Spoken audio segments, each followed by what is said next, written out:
Me llamo Manuel Ortega, tengo 67 años y vivo en Salamanca, España.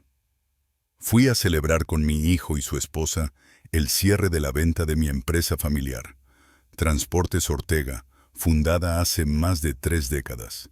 El acuerdo final alcanzó los 85 millones de euros, fruto de una vida entera de trabajo, sacrificios y noches sin dormir.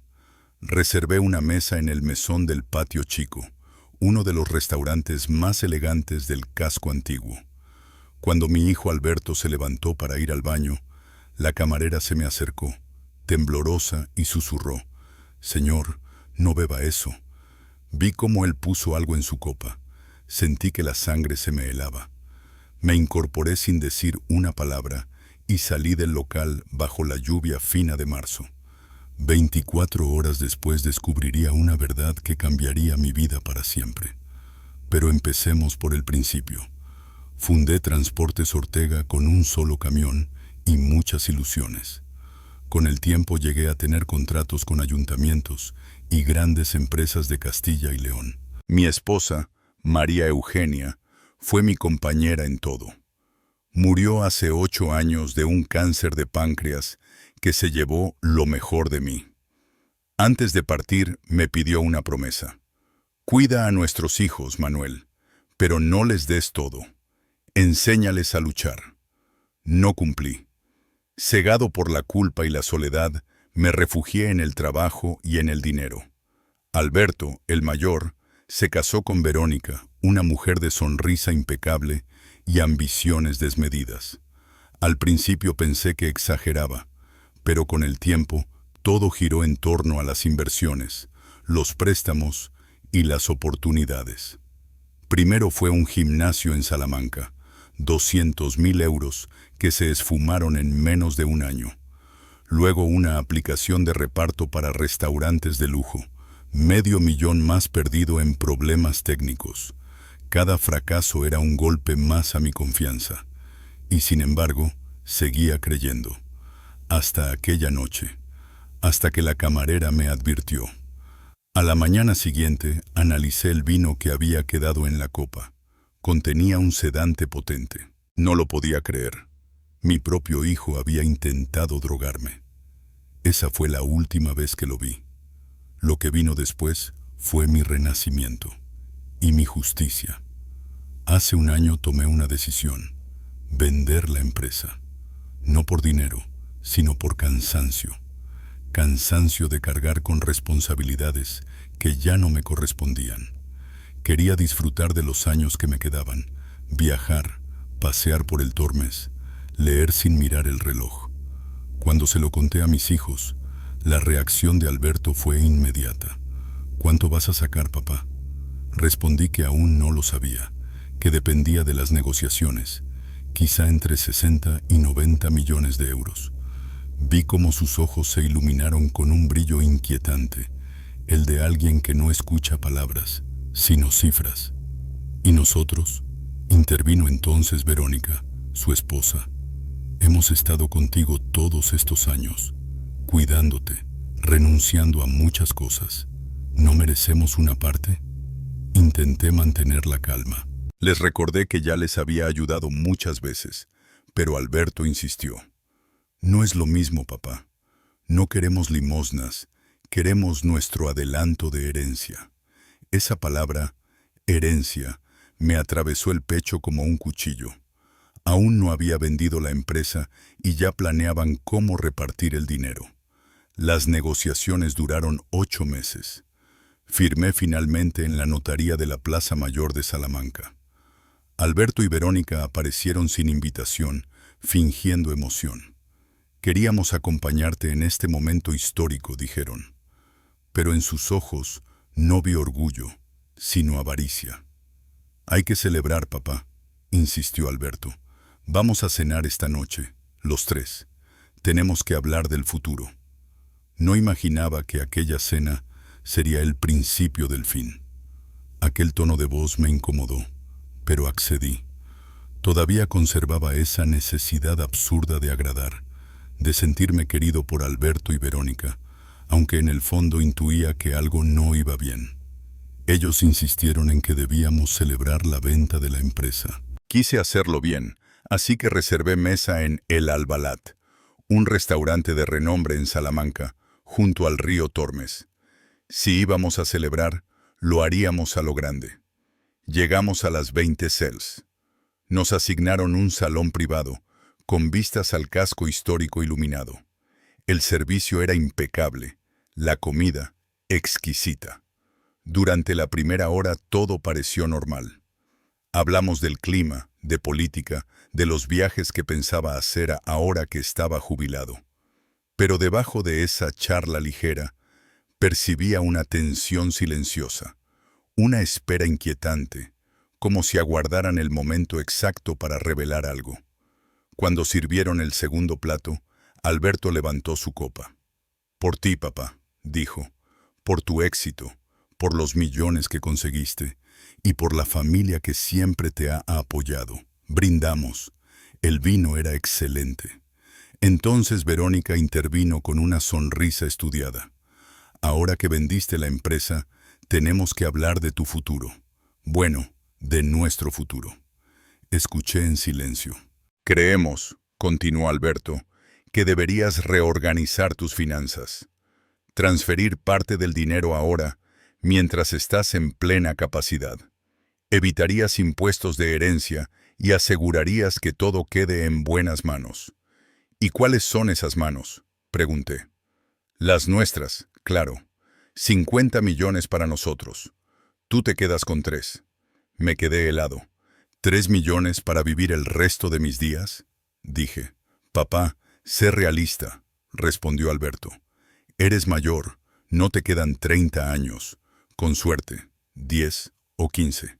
Su frialdad me cortó el aliento. Intenté mantener la compostura, pero Verónica tomó la palabra. «Si no colaboras, tenemos abogados y médicos dispuestos a declarar que tu salud mental está deteriorada, que ya no estás capacitado para manejar tus finanzas». El corazón me latía con fuerza. Era una trampa cuidadosamente preparada. «¿Y si me niego?», pregunté. «Entonces las cosas se pondrán difíciles», dijo Alberto con voz baja. «Para ti más que para nosotros». Me levanté fingiendo serenidad. «Voy al baño», murmuré. Mientras me alejaba sentí sus miradas clavadas en mi espalda.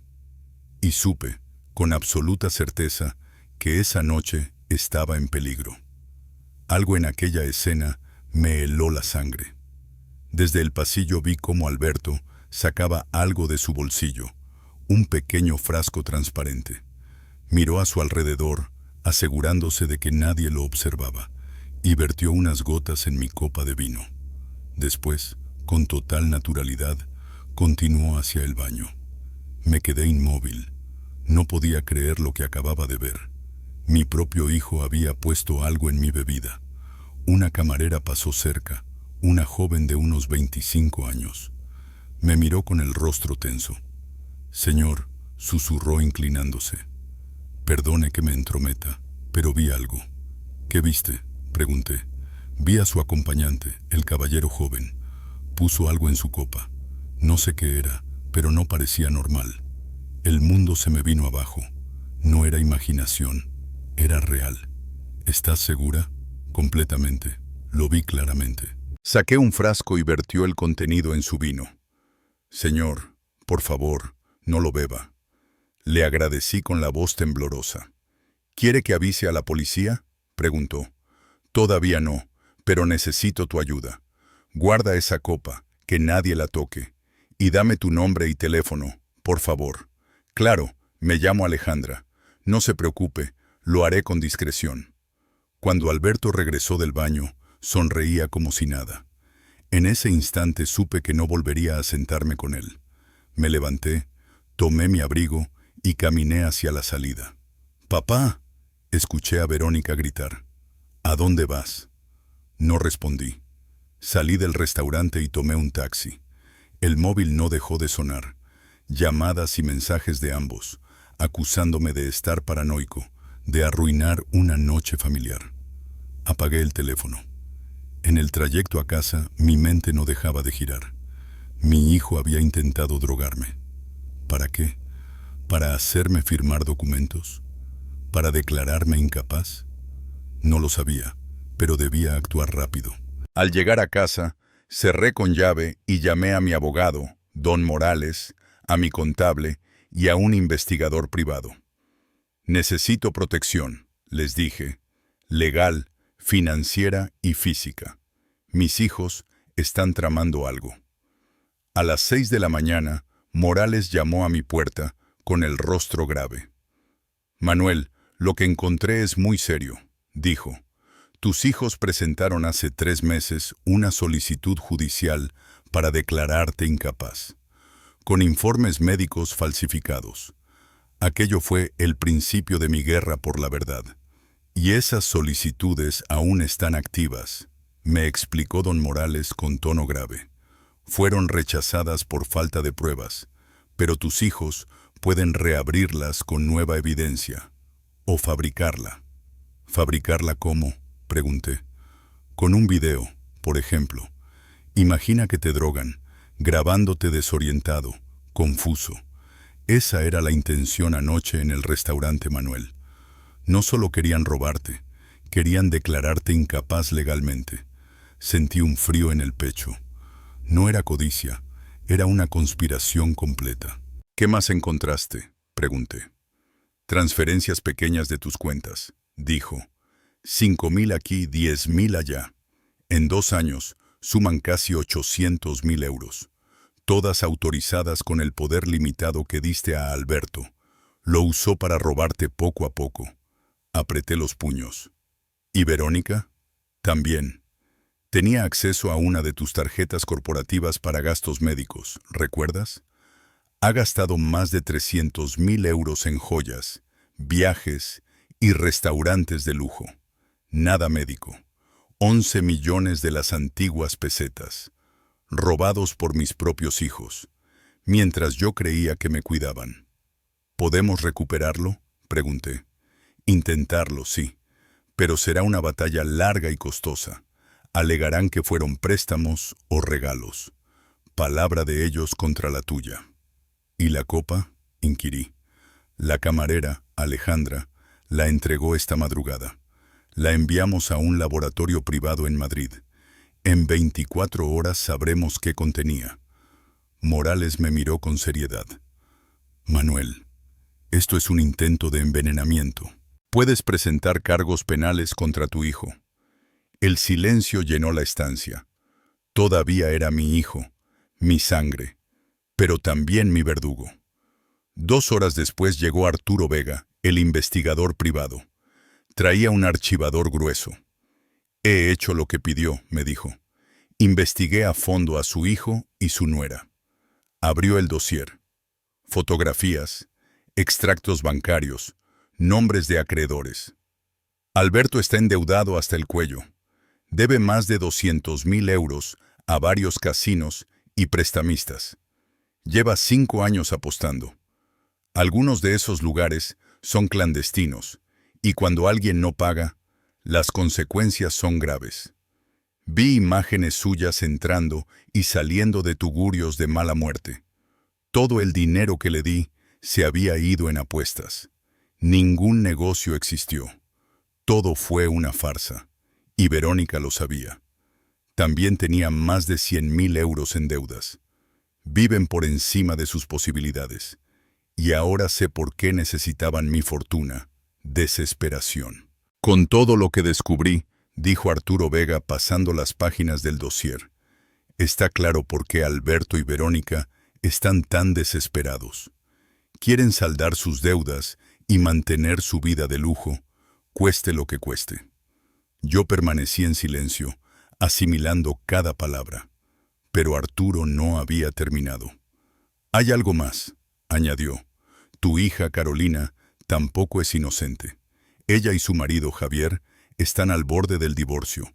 Si eso ocurre, lo pierde todo. La casa está a nombre de él, igual que las inversiones. Técnicamente, no tiene nada. Por eso necesita tu dinero. ¿Estás diciendo que también está involucrada?, pregunté, incrédulo. Sí, y tengo pruebas. Correos entre ella y Alberto. Hablaban de ti como de un obstáculo. Papá es terco, no lo hará voluntariamente. Entonces lo forzamos, legalmente o no. Si se resiste, plan B. Lo drogamos, lo grabamos y lo declaramos incapaz. Y si eso falla, plan C.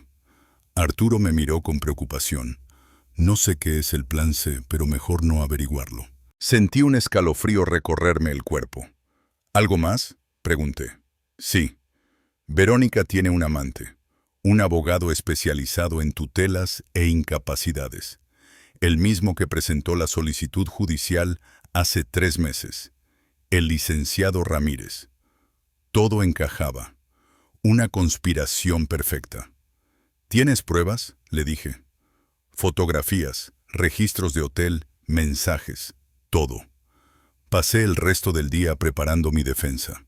Cambié contraseñas, cerré cuentas, transferí fondos a bancos donde ninguno de ellos pudiera acceder.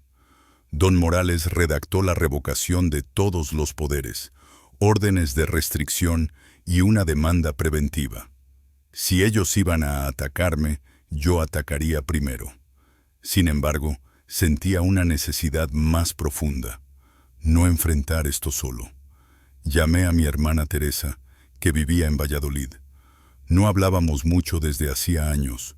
Nunca había tolerado a Alberto ni a Carolina. «¿Qué ocurre, Manuel?», preguntó alarmada. Le conté todo, cada detalle. Hubo un largo silencio. «Te lo advertí, hermano. Los criaste sin límites. Les diste todo. Y ahora te devuelven veneno». «Lo sé», respondí con la voz rota. «Pero necesito que vengas, como testigo, como apoyo». «Iré mañana mismo», dijo, «y te prometo que saldrás de esto». Esa noche, solo en mi casa de Salamanca, entendí la verdad más amarga. Mis hijos no me habían traicionado por accidente. Yo los había criado así. Colgué y apagué el teléfono. Esa llamada me dejó un náufrago en tierra firme. Mi propio hijo más decidido que nunca a arrancarme lo que me pertenecía. A la mañana siguiente, Teresa llegó con 2 maletas. «Se quedó lo que fuera necesario», me dijo, abrazándome con firmeza. Su presencia era un ancla. Su mirada muda decía lo que las palabras no podían: «No estás solo». Pronto llegó don Morales con un maletín lleno de papeles. Su profesionalidad me devolvía algo de calma. Me explicó las acciones inmediatas. Demanda civil contra Alberto y Carolina por fraude y apropiación indebida. Denuncia penal por intento de envenenamiento contra Alberto. Querella contra el licenciado Ramírez por prevaricación y complicidad. Y órdenes de protección y alejamiento. Además, establecimos nuevas estructuras para blindar el dinero, fideicomisos en jurisdicciones seguras y cuentas con doble firma para que nadie pueda disponer sin mi autorización expresa. Aunque presenten más solicitudes de incapacidad, me advirtió, no podrán tocar aquello que esté dentro de esos fideicomisos. Habrá litigio, pero hemos tomado las medidas preventivas necesarias. Mi corazón latía con una mezcla de alivio y pesar. Preparé una lista de testigos: Alejandra, la camarera; Arturo Vega, el investigador; y varios empleados del banco que podían testificar sobre transferencias inusuales. Pedimos al laboratorio el informe de la copa. Teníamos pruebas. Sin pruebas, la palabra de un padre contra la de sus hijos sería complicada. Teresa y yo pasamos el día organizando. Hicimos llamadas, recogimos documentos, fotografiamos extractos bancarios y preparamos copias para el juzgado. Cerré mi móvil en una caja fuerte por seguridad y dejé que Morales se encargara de las comunicaciones oficiales. Sin embargo, en el fondo, sabía que esta batalla no sería solo jurídica, era moral, familiar y personal. Era una declaración de que ya no permitiría la deslealtad. Por la tarde recibí una llamada del laboratorio. El análisis confirmó la presencia de un sedante potente en la copa. La evidencia era contundente. Respiré hondo. La certeza me dio valor. Morales revisó el dossier y asintió con gravedad. Esto bastará para abrir proceso penal inmediato. Esa noche no pude dormir. Recordé a María Eugenia, su ternura, y como siempre nos advirtió sobre ceder demasiado. Lloré, por fin, sin ruido, entre papeles y la tosquedad de la madrugada. Mañana comparecería ante la Guardia Civil con Morales y Arturo. Ya no era solo mi dinero, era mi dignidad, mi legado y la memoria de quienes merecían justicia. Y lucharé hasta el final por verdad y reparación, siempre. Procedí. Presentamos las demandas aquella misma tarde. Como advirtió don Morales, la reacción fue fulminante. Alberto y Carolina contrataron abogados caros y comenzaron a construir otra versión pública de los hechos. Titulares sensacionalistas surgieron en redes y medios locales. Padre millonario abandona a sus hijos tras vender la empresa. O hijos denuncian a su progenitor por egoísmo y avaricia. La opinión pública se polarizó. Algunos me apoyaban, otros les creyeron a ellos. Aún así, me dolió ver a mis hijos llorando en televisión, reclamando compasión mientras yo preparaba pruebas. Teresa me sostenía. No cedas, hermano. Les importan las cámaras, no tú. Tenía razón. 24 horas después, Carolina sufrió un colapso emocional y fue ingresada. Los periodistas volvieron a mi puerta. Todo parecía diseñado para generar lástima y volcar la presión pública en mí. Pero yo ya no era el hombre indefenso de antes. Había pruebas que ellos ignoraban. El laboratorio confirmó lo que sospechábamos.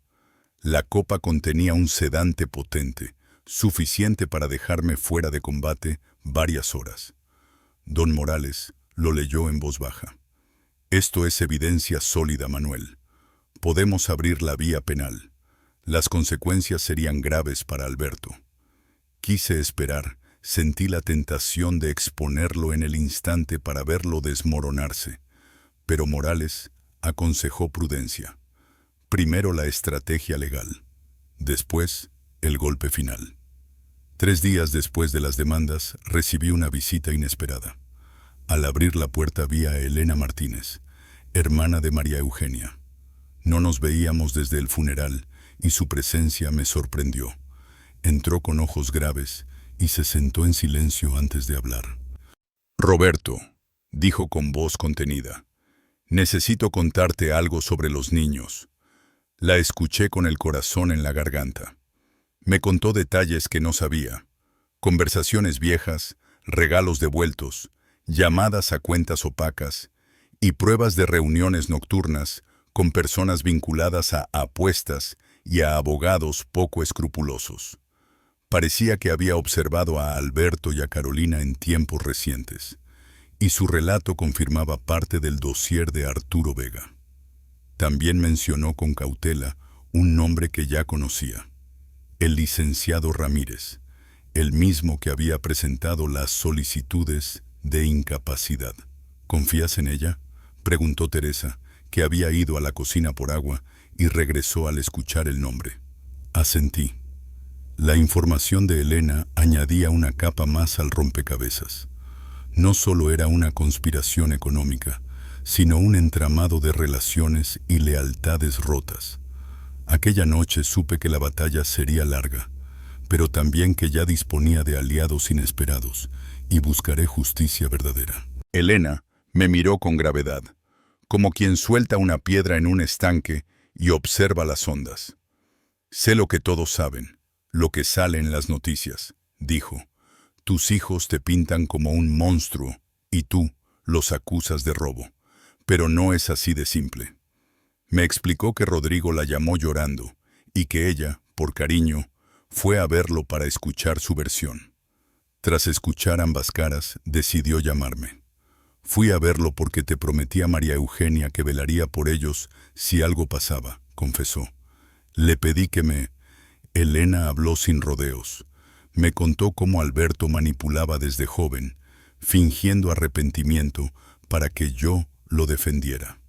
Recordó discusiones antiguas, pequeñas mentiras que luego fueron grandes, y cómo ella intentó poner límites que yo no supe mantener. Lloraba al relatarlo, y yo sentí punzadas de culpa. «Te lo advertí», murmuró. «No es solo mala suerte, son decisiones que ellos tomaron». Luego pasó al asunto más grave, la relación de Rodrigo con redes de apuestas y lavado. Elena mostró pruebas de transferencias desde cuentas vinculadas a empresas pantalla. «No es solo juego», dijo. «Hay operaciones que blanquean dinero de casinos. Parte del dinero que diste sirvió de combustible». Me enseñó correos y facturas que coincidían con el dossier de Arturo, pero con nombres y contactos nuevos. La evidencia creciente dibujaba un entramado criminal. Me quedé helado. Pensé en Carolina, en Javier, en Verónica. ¿Había participado voluntariamente? Elena negó que fuera inocente. Ella invirtió parte del dinero que le diste.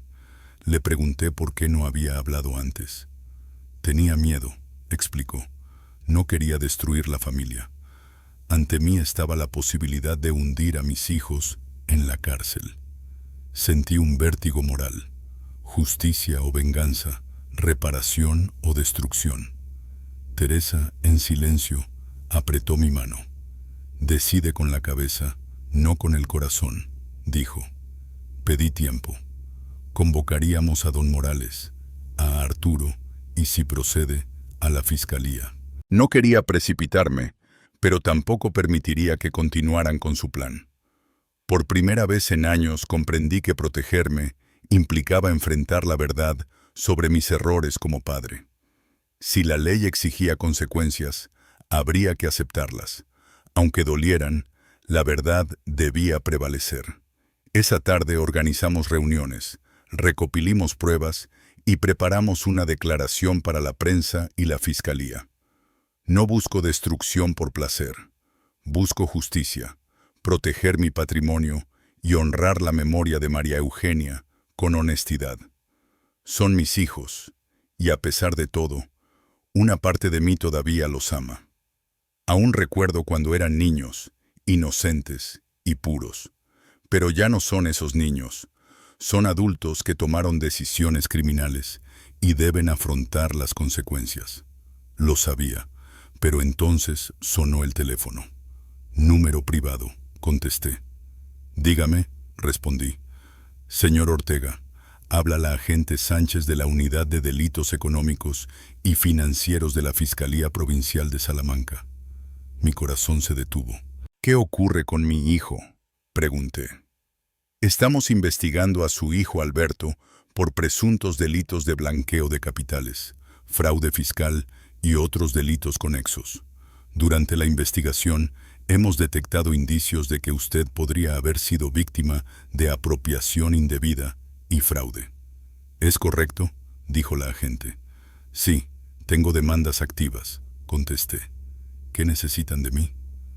«Queremos su cooperación, documentos, testimonios, acceso a sus registros financieros y autorización para acceder a extractos bancarios. Su colaboración fortalecería mucho la causa. Si no coopera, la investigación continuará, pero será más lenta y difícil». «Entiendo», dije.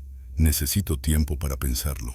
Por su seguridad y por el interés público, señor Ortega, le advertimos que su hijo podría estar vinculado a personas peligrosas. Si su hijo es detenido, esos entornos buscarán recuperar lo perdido, posiblemente contra usted. Tome precauciones».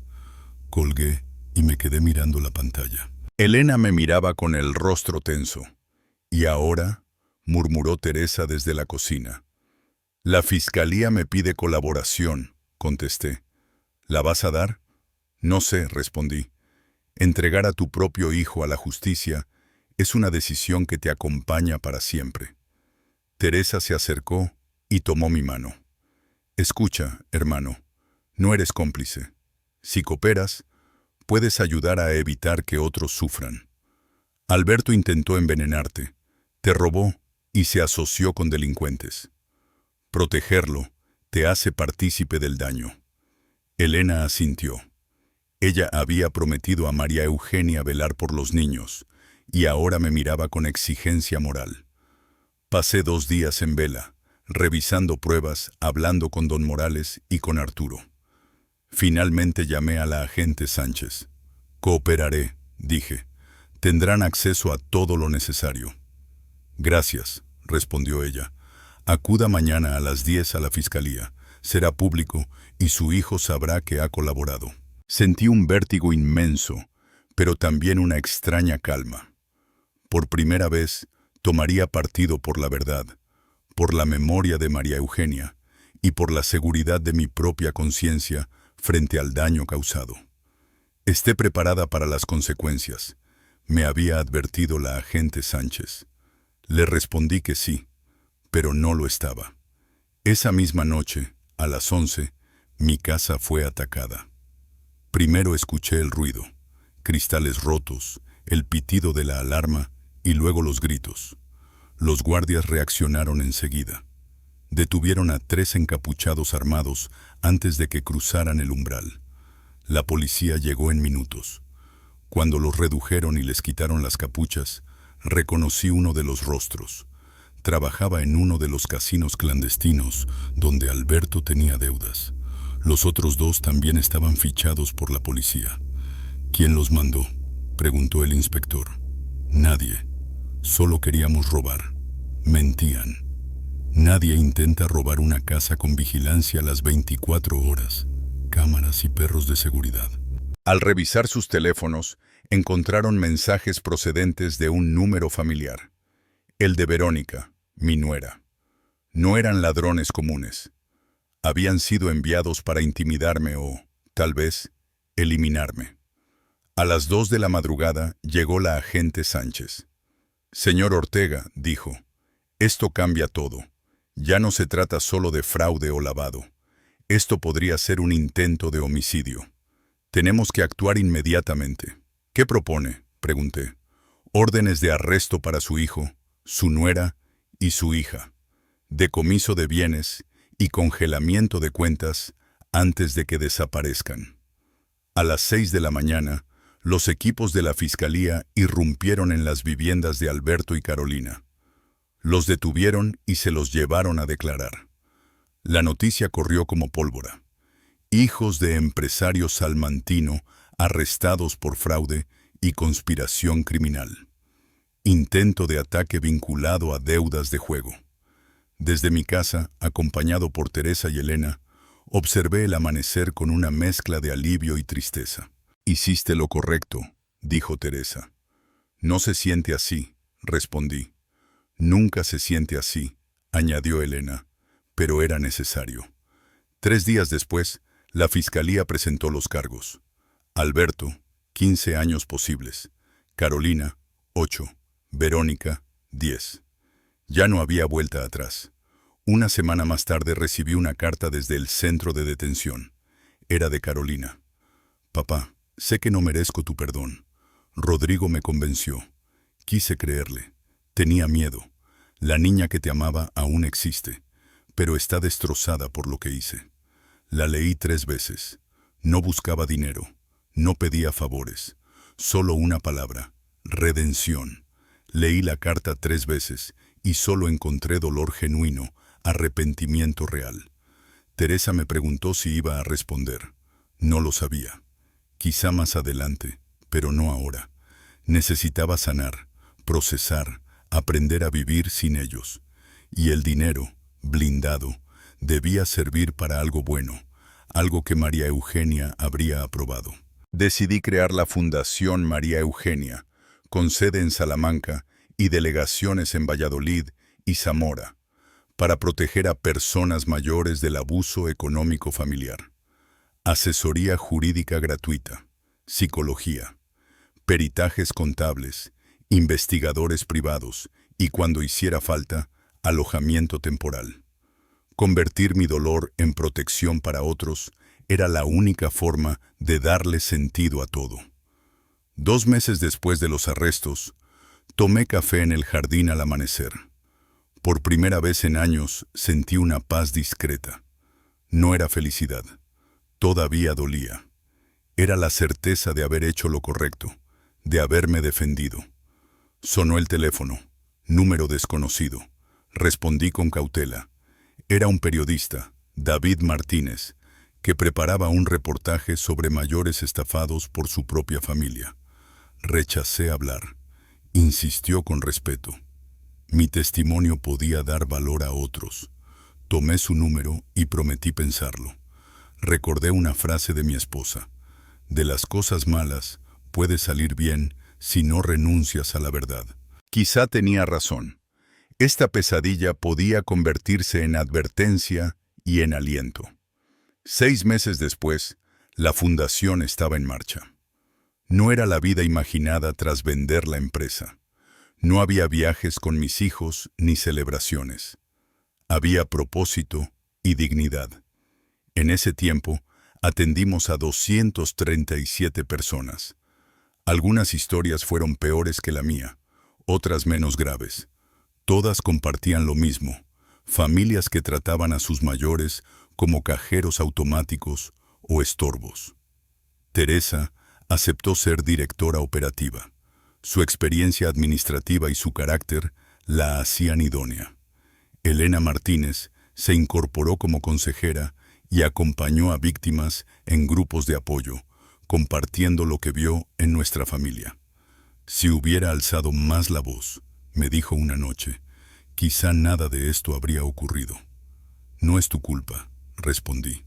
Es mía y suya. El juicio de Alberto, Carolina y Verónica duró 3 meses, con testigos, informes periciales y mensajes recuperados de móviles. La copa analizada, el rastro de las transferencias y los contactos con casas de apuestas clandestinas sostuvieron la acusación. Yo declaré sin rencor. Hablé de límites, de dignidad y de un amor que decidió no encubrir el daño nunca más, para nadie más. Nos sentamos frente a frente y respiré hondo. No había abrazos, solo esa mesa fría y un guardia observando. Carolina evitó mis ojos al principio, luego los levantó con una mezcla de vergüenza y esperanza. Cuando salga, dijo, quiero empezar de cero. Necesitaba decírtelo. Aquí he entendido cosas que fuera me negaba a ver. ¿Qué cosas? Que elegí mal y dañé a quien menos lo merecía. No pido dinero, ni favores, solo una oportunidad de demostrar que puedo ser distinta. Me quedé en silencio. Recordé su carta, los días del juicio, la copa con el sedante, las noches sin dormir. Carolina, respondí al fin, el perdón no borra lo que hiciste, pero abre puertas si se sostiene con hechos. Asintió, con lágrimas contenidas. Acepté el programa de reparación y el de adicciones comportamentales. Estoy trabajando con psicólogos. He escrito a la fundación para ofrecerme, cuando salga, como voluntaria. La fundación no es moneda de cambio, dije. Es un compromiso con otros mayores. Lo sé. Por eso quiero servir ahí, no dirigir nada, solo ayudar. Puedo hablar con mujeres que estén donde yo estuve. La miré largo rato. Vi a mi hija y también a la adulta que decidió traicionarme. Ambas realidades coexistían y dolían. Habrá límites claros, añadí. Restitución económica cuando puedas, terapia continuada y cero injerencia en mis finanzas. Si incumples, no habrá vuelta atrás. Acepto, susurró. El guardia anunció que quedaban 5 minutos. Carolina respiró hondo. Papá, ¿y Alberto? Está cooperando con la fiscalía. Responderá por lo suyo. Lo sé. Aquí me enteré de cosas que me helaron la sangre. No vuelvo a ese mundo. Te lo prometo. Nos quedamos en silencio, escuchando el murmullo de la sala. Pensé en María Eugenia y en aquello de la verdad sin amor hiere, el amor sin verdad encubre. Al despedirnos, no hubo promesas huecas. Gracias por venir, repitió. Cuida el proceso, contesté. La dignidad se entrena cada día. Salí al aire libre con un peso extraño, tristeza y una pizca de alivio. Llamé a Teresa. Le conté lo ocurrido. ¿Y qué decidiste?, preguntó. Seguir adelante, con límites, con justicia, y si los hechos lo sostienen, con un perdón que se construya paso a paso. Al colgar, miré el cielo limpio de Salamanca. Había dolor, sí, pero también un norte. Y eso, por fin, era paz. Volví a casa y abrí el cuaderno. Escribir también sería parte de mi cura diaria.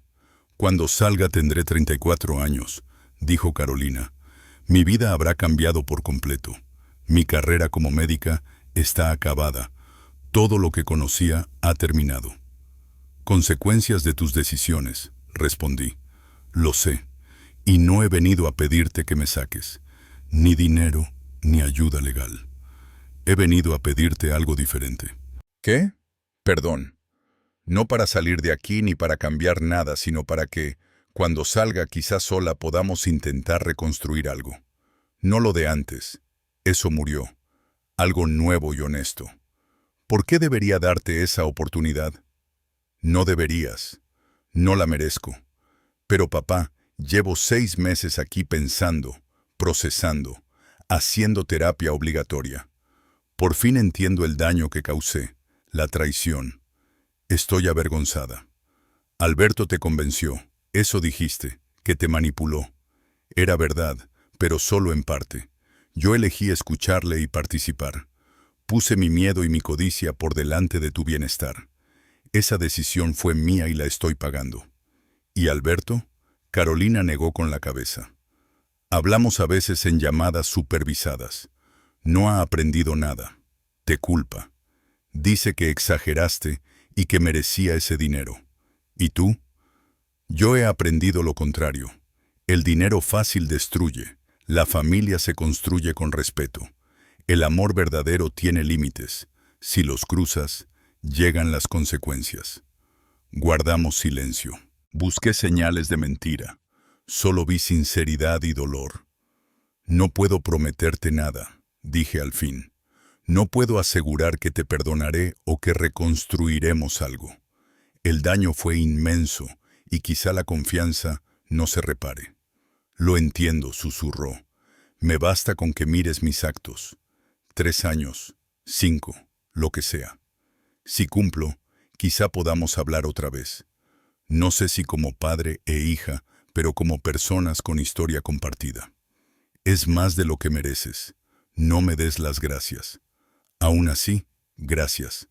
Me levanté para irme. Entonces Carolina añadió, papá, hay algo sobre mamá, sobre María Eugenia. Antes de morir me pidió que te cuidara, que no te dejara solo, que fuese la hija que necesitabas. Fallé, y eso me duele más que la condena. No solo te traicioné a ti, traicioné su memoria. Me tembló la voz. Tu madre te amaba, dije. Estaría decepcionada, sí, pero también creía en las segundas oportunidades. Si cambias de verdad y honras su recuerdo, quizá baste. Salí del centro penitenciario con emociones mezcladas. Dolor por lo perdido y esperanza, bajo el cielo de Salamanca en marzo. Los meses siguientes pasaron deprisa. La Fundación María Eugenia crecía. Cada semana atendíamos a más personas, y cada historia me recordaba por qué este dolor debía significar algo. Un día llegó un hombre de 65 años, llorando. Su hija lo había echado de su casa, le bloqueó el acceso a las cuentas y lo amenazó con internarlo si no firmaba todo. Es mi hija, sollozaba. La quiero, pero me está destruyendo. Lo sé, le dije. Pasé por lo mismo. Estás aquí y eso significa que aún tienes fuerza. ¿Cómo? ¿Sin dinero para abogados? Nosotros te los proporcionamos gratis. Protegeremos lo que es tuyo. Y si lo necesitas, tendrás refugio temporal. No estás solo. Vi encenderse en sus ojos la misma esperanza que yo necesité, y no tuve en mi noche más oscura. Gracias por existir, murmuró.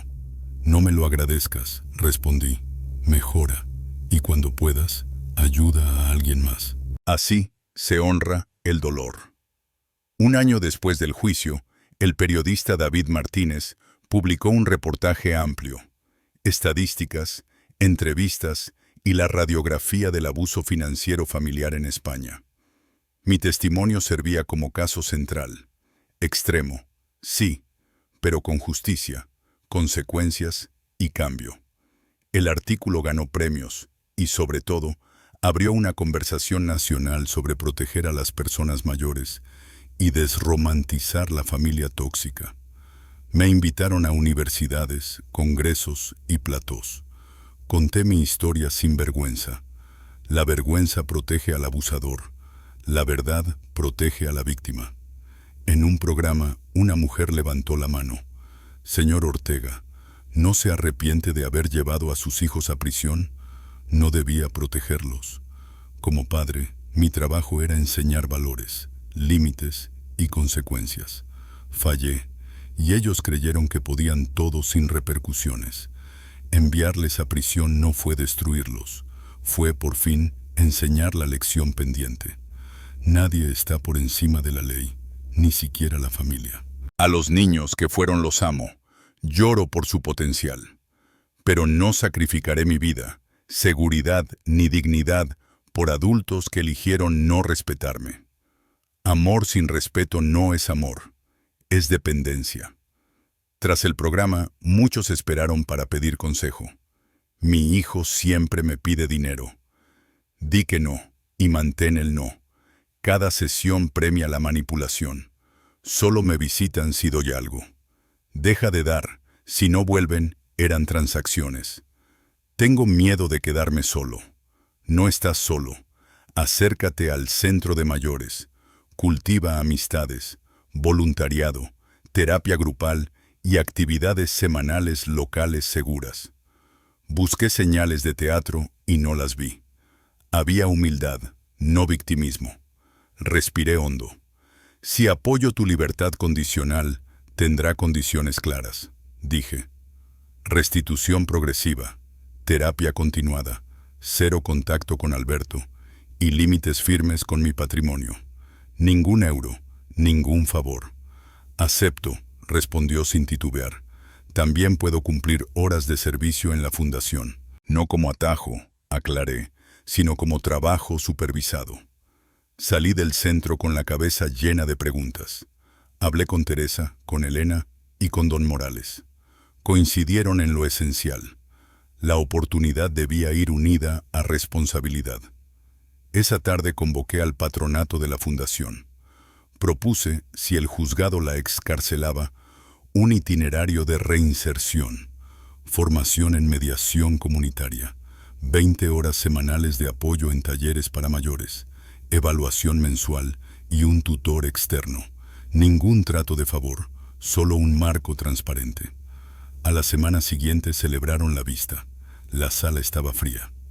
Carolina explicó su plan con calma. Piso de reinserción, empleo en salud comunitaria, vida sobria. Habló de sus errores sin excusas. Cuando me tocó, caminé despacio hasta el estrado. No vengo a blanquear el pasado, dije. Vengo a exigir futuro responsable. Apoyo la libertad condicional de mi hija si cumple un programa estricto, con restitución y supervisión. Si incumple, pediré su reingreso inmediato. El fiscal no objetó, solo pidió controles periódicos. El juez nos escuchó largo rato y pospuso la decisión 3 días. Fueron horas densas. Paseé por la ribera del Tormes. Recordé a María Eugenia y su frase favorita. La confianza se gana despacio y se pierde de golpe. El tercer día recibimos la resolución. Libertad condicional concedida, con las condiciones propuestas y control judicial trimestral. Carolina saldría la semana siguiente. Me llamó desde el módulo. Gracias, susurró. No te fallaré. Recuerda, no hay segundas oportunidades a la ligera, solo trabajo, constancia y verdad. Coordinamos su llegada con la organización de reinserción. Ninguna cámara, ningún titular. La recogimos Teresa y yo en un coche discreto y la dejamos en su pequeño estudio. Había una cama sencilla, una mesa, 2 sillas y un cuaderno en blanco. Empieza por aquí, le dije. Escribe cada día 3 actos de responsabilidad. Esa noche, de vuelta en casa, sentí algo parecido a una tregua. No era cierre. Era un comienzo vigilado, una cuerda floja tendida sobre el abismo. Y, aún así, había horizonte. Dormí poco, pero al amanecer supe que había elegido con firmeza y sin temor. Asentí despacio. No veía mentiras ni victimismo. Veía determinación, humildad y algo que hacía años no encontraba en Carolina: responsabilidad real. Apoyaré tu libertad condicional, dije, pero con condiciones. ¿Cuáles? 0 contacto con Alberto. Es tóxico. Distancia total. Ya lo había decidido. No me pedirás dinero por ninguna razón. Si surge una emergencia, acudirás a organizaciones de reinserción, no a mí. Entendido. Reunión mensual, 1 hora, en un café neutral. No es control, es conexión. Quiero ver tu progreso muy poco a poco. Me encantaría. Y si mientes, manipulas o recaes una sola vez, se acabó, sin explicaciones. Acepto todo. 2 meses después, el juzgado concedió la libertad condicional. Salió un martes temprano. Yo estaba allí, no para llevarla a casa, sino para verla dar sus primeros pasos sin barrotes. Gracias por venir, susurró. No lo hice por ti, Carolina. Lo hice para comprobar si mi decisión fue correcta. Pregúntame dentro de 1 año. Durante ese año, nos vimos 12 veces. Hablábamos de su empleo en salud comunitaria, de turnos agotadores, de compañeras que la juzgaban, de pacientes agradecidos. Hubo silencios punzantes y memorias ásperas. También momentos limpios, de conversación honesta, donde la culpa se transformaba en propósito. ¿Sabes qué es lo más difícil?, me dijo. Enfrentar a quien no perdona. Bienvenida a mi mundo, respondí. Me llamaron avaro, mal padre, traidor. Aprendí a vivir con la verdad y con la gente que de verdad me conoce. Teresa, Elena y las personas que atendemos en la Fundación María Eugenia. Quiero esa fortaleza. Se entrena con tiempo, trabajo y elecciones correctas, día tras día. No es un momento, es un proceso. 3 años después del juicio, la Fundación había ayudado a más de 1000 personas en Castilla y León. Logramos centenares de medidas cautelares, restituciones importantes y, sobre todo, acompañamiento digno. En el viaje de proteger a otros, también me protegí a mí mismo. Descubrí que mi valor no estaba en el dinero ni en la familia que perdí, sino en lo que hacía con mi experiencia, con mi dolor y con esta segunda oportunidad. Carolina cumplió su primer año en libertad sin incidentes. Trabajo honrado, vida sobria y respeto ganado. Poco a poco. La confianza total tardará años. El respeto ya comenzó. Alberto seguía en prisión. Le quedaban 6 años.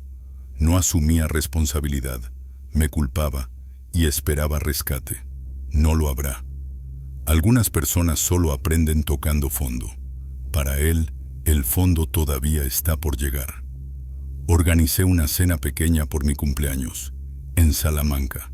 Teresa, Elena, 2 personas del equipo de la Fundación María Eugenia, y por primera vez invité a Carolina. Dudó. ¿Estás seguro, papá? No quiero incomodar. Estoy seguro, respondí. Pero esto no es un perdón. Es el reconocimiento de tu esfuerzo. La velada fue extraña al principio, pero amable.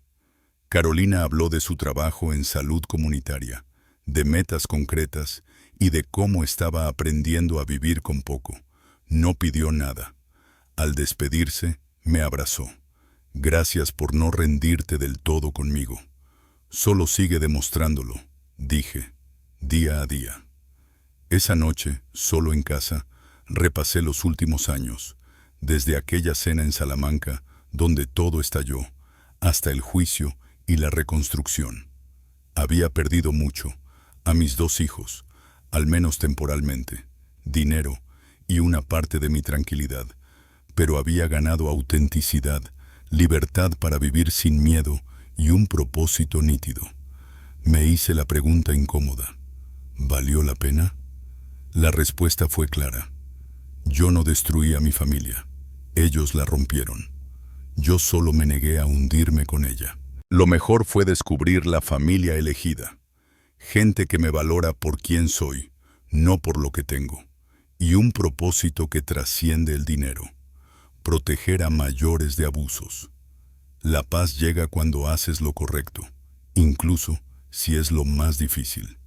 Si esta historia te toca, recuerda algo esencial: nunca es tarde para poner límites y defender tu dignidad. Mi hijo intentó drogarme para arrebatarme lo mío, y mis hijos conspiraron para quitarme todo. Cuando busqué justicia, muchos me juzgaron. Para algunos fui héroe, para otros un monstruo. No soy ni una cosa ni la otra. Soy un hombre que eligió no ser víctima y convertir el dolor en servicio.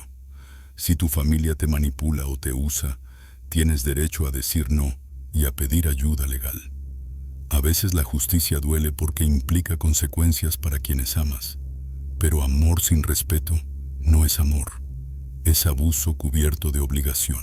Desde Salamanca, y con una vida reconstruida desde el caos, deseo que tengas valor para detectar el uso, para fijar límites y para vivir con verdad, rodeado de personas que te respeten. La libertad de vivir sin miedo es, al final, lo que de verdad importa.